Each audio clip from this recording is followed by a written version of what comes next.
But as you can see, when you actually start working on this data, it's pretty spectacular. And as we kept on scanning more and more, working on this project, looking at these two simple cells that had this kind of unbelievable machinery that will become the magic of you. And as we kept on working on this data, looking at small clusters of the body, these little, pieces of tissue that were the trophoblast coming off of the blastocyst, all of a sudden burrowing itself into the side of the uterus, saying, I'm here to stay. All of a sudden having a conversation of communications of the estrogens, the progesterones, saying, I'm here to stay, plant me, building this incredible trilinear fetus that becomes within 44 days something that you can recognize, and then at 9 weeks is really like a kind of a little human being. The marvel of this information, how do we actually have this biological mechanism inside our body to actually see this information? I'm going to show you something pretty unique. Here's a human heart at 25. It's just basically two strands.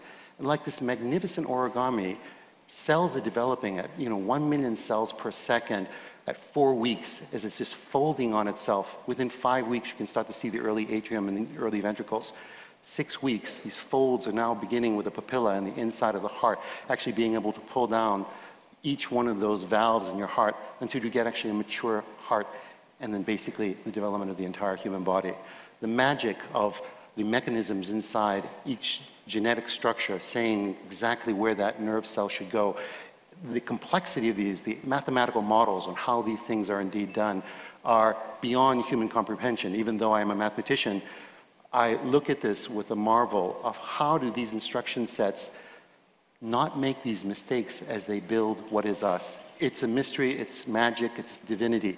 I mean, then when you start to take a look at an adult life, take a look at this little tuft of capillaries. It's just a tiny substructure, microscopic, but basically by the time you're at 9 months and you've given birth, you have almost 60,000 miles of vessels inside your body. I mean, and only 1 mile is visible, 59,999 miles that are basically bringing nutrients and taking waste away.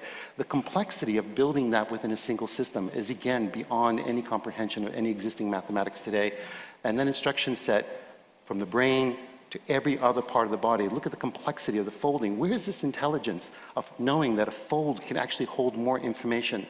So as you actually watch the baby's brain grow, and this is one of the things that we're doing right now, we're actually doing a longitudinal studies of actually scanning babies' brains from the moment they're born every 6 months until they're 6 years old. We're going to be doing actually about 250 children, watching exactly how the jirai and the sukai of the brains fold to see how this magnificent develop actually turns into memories and the marvel that is us.